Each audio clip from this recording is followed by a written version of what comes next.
اللہ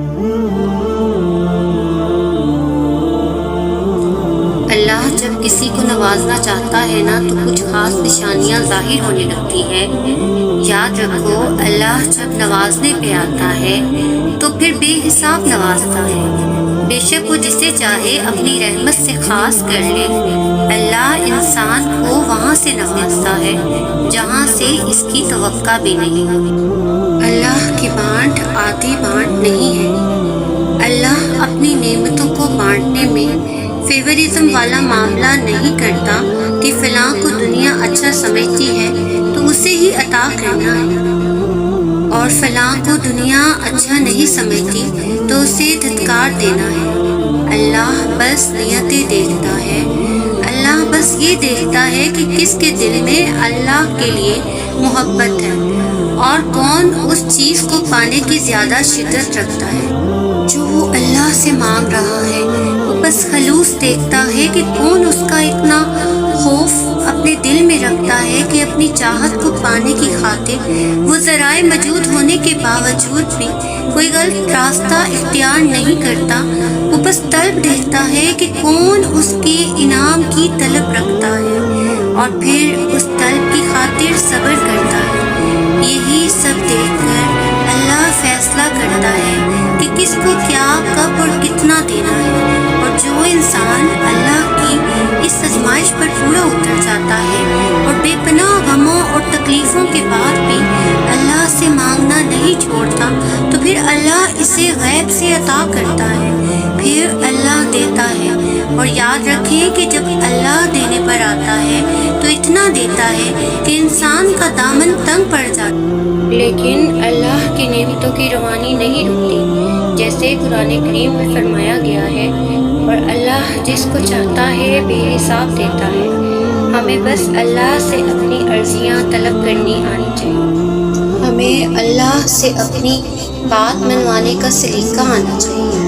ہم اکثر کہتے ہیں کہ دعائیں جیسے بھی مانگی جائیں قبول ہوتی ہیں، اور یہ سچ بھی ہے، لیکن اگر آپ دعائیں کرنے میں تھوڑی سی محنت کریں گے تو اللہ آپ سے زیادہ خوش ہوگا۔ ہاتھ پھیلا کر مانگنے والے اور ہاتھ نہ پھیلا کر مانگنے والے میں کچھ تو فرق ہوتا ہے۔ آپ کا عمل ہی آپ کی شدت کا بیان ہے، اور جب آپ نماز پڑھ کر ہاتھوں کو اٹھا کر اللہ سے دعا مانگتے ہیں تو آپ یہ ظاہر کرتے ہیں کہ آپ نے اس رب کو اپنا بادشاہ مان لیا ہے اور اپنی ہار تسلیم کر لی ہے۔ ظاہر ہے کسی بھی ایرے غیرے کے آگے تھوڑی نہ ہاتھ پھیلائے جاتے ہیں، ہاتھ تو صرف اس کے سامنے پھیلائے جاتے ہیں جس پر مان ہوتا ہے، اور جب اللہ کو پتہ ہوتا ہے کہ آپ مان کے ساتھ ہیں تو وہ اس مان کا بھرم کبھی ٹوٹنے نہیں دیتا، اور پھر ہاتھوں کو دعا کے لیے اٹھانے کے بعد آپ نے فوراً اپنی خواہشیں نہیں اللہ کو گنوانے لگ جانا، جیسے آپ صرف کسی مطلب کے لیے آئے ہیں، بلکہ سب سے پہلے آپ نے اللہ کی بڑائی بیان کرنی۔ ہمیں لوگوں سے مدد نہیں مانگنی چاہیے۔ جب ہم کسی کی منتیں کر کے کہتے ہیں نا ہماری مدد کرو تو ہم خود کو اس انسان کی نظروں میں چھوٹا کر لیتے ہیں، خود کی تذلیل کرتے ہیں، اور انسان کو اپنی تذلیل نہیں کرنی چاہیے۔ اللہ نے تو انسان کو بہت عزت دی ہے۔ اللہ نے ہمیں سکھایا ہے مدد صرف جس طرح رو کر ہم انسانوں سے مانگتے ہیں اس طرح رو کر ہمیں اللہ سے مانگنا چاہیے۔ اور ہم روز نماز میں کتنی بار اللہ کہتے ہیں، ہم صرف تجھ سے مانگتے ہیں، پھر ہم یہ بات کیوں بھول جاتے ہیں کہ مدد صرف اللہ کرتا ہے۔ جو اللہ ہماری زندگی کے مسائل آج تک حل کرتا آیا ہے، کیا وہ آگے آنے والے مسئلے حل نہیں کرتا؟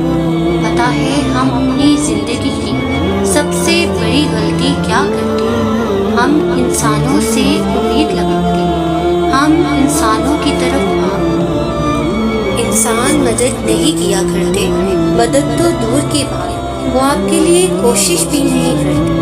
ہمارا رب جس کے پاس ہمیں سب سے پہلے جانا چاہیے، اس کے پاس ہم سب سے آخر میں جاتے ہیں، جو ہمارے دل کے حال سے واقف ہے، بس بس ایک اسی کو ہم اپنے دل کا حال نہیں بتاتے، اللہ سے نہیں کہتے، صرف آپ ہی ہیں جو مجھے اس مشکل سے نکال سکتے ہیں، صرف آپ ہی ہیں جو مجھے راستہ دکھا سکتے ہیں، صرف آپ ہی ہیں جو میری مدد کر سکتے ہیں، صرف آپ ہی ہیں جو اللہ مجھے عطا کر سکتے ہیں۔ آپ دے دیں تو کوئی روک نہیں سکتا، آپ روک دیں تو کوئی دے نہیں سکتا۔ اللہ آپ کے پاس تو سب اختیارات ہیں، اللہ آپ سب کے مالک ہیں، جو چیز ہمیں چاہیے اس کا مالک بھی اللہ ہے، تو پھر مانگنا بھی اللہ سے چاہیے، انسانوں سے نہیں۔ اپنے لیے کوشش خود کرنی چاہیے اور مدد اللہ سے مانگنی چاہیے۔ یقین کریں انسان واقعی مدد نہیں کیا کرتے، ان سے مدد مانگ کر خود کی تذلیل نہیں کرنی چاہیے۔ ہم ڈھیروں شکوے کرتے ہیں، ہمیں وہ نہیں ملا جو ہمیں چاہیے تھا، اور ان نعمتوں کا بھی کبھی نہیں سوچتے جو اللہ نے بن مانگے ہمیں دے دی ہے۔ بس وہ ایک چیز یا انسان جو نہیں ملا، اسی پر ہمارے شکوے ختم نہیں ہوتے۔ ذرا سوچے کہ اگر بچہ ماں سے آگ مانگے تو کیا ماں دے گی؟ پھر اللہ کیسے دے دے ہمیں آگ؟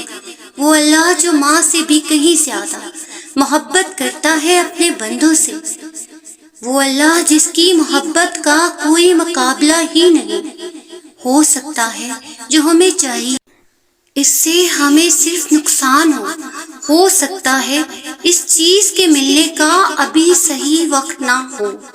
ہم اللہ سے بہتر نہیں جانتے، نہ کبھی جان پائیں گے۔ اللہ ہم سے محبت کرتا ہے، وہ ہمیں غلط کیسے دے؟ اللہ کا شکر کرے، اس نے جو بھی دیا ہے بہترین دیا ہے، اور جو نہیں دیا اس کے نہ ملنے پر شکوہ نہ کرے، وہ ہم سے بہترین جانتا ہے، وہ ہمیں بہترین دیتا ہے۔ پھر نا امید کیوں ہوتے ہو؟ اللہ پر بھروسہ رکھو، اس کی طاقت اور قدرت، وہ تو ہر شے پہ قادر ہے۔ ایک وہی تو ہے جو امیدیں پوری کرتا ہے، ناممکن کو ممکن بناتا ہے۔ پھر کیوں مایوس ہوتے ہو؟ سنو، یقین رکھو، وہ یہ وقت بھی بدل دے گا، خوشیاں پھر سے تمہارے حصے میں آئیں گی، حالات کبھی ایک جیسے نہیں رہتے۔ آج برے ہیں تو کل اچھے ضرور آئیں گے، بھروسہ رکھو، اللہ سے باتیں کیا کرو، وہ تمہارا انتظار کرتا ہے۔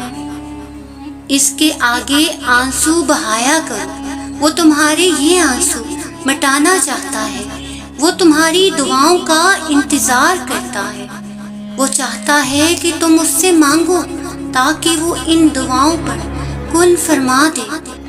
بس تم بے یقینی اور بے دلی سے مت مانگا کرو، قبولیت کے یقین کے ساتھ اس کے آگے جھولی پھیلایا کرو۔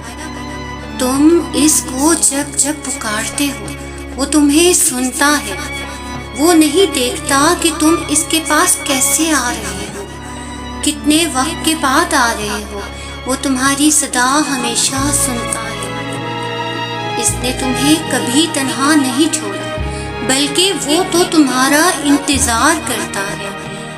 دن میں 5 وقت خود بلاتا ہے، تہجد کے سجدوں کو تم تک لے کر آتا ہے تاکہ تمہیں سنے، تمہاری بے سکونی دور کر دے، تمہاری امیدیں بھر دے۔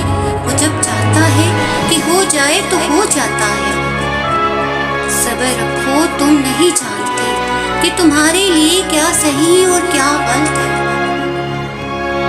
اس کی دیر تمہاری نظر میں دیر ہے، جبکہ وہ عطا اپنے صحیح وقت پر کرتا ہے۔ صبر اور یقین رکھو، وہ تمہیں اتنا عطا کرے گا کہ تم اس کا شکر ادا کرنے میں ساری عمر گزارنا چاہو تو انشاءاللہ تعالی وہ تمہاری ساری دعاؤں کو ضرور سن لے گا۔ اللہ پاک آپ کی تمام تر دعاؤں پر کن فرمائے۔ ویورز، اگر آپ کو ویڈیو اچھی لگی ہو تو لائک، شیئر اور سبسکرائب کرنا مت بھولیے گا۔ جزاک اللہ خیر، اللہ حافظ۔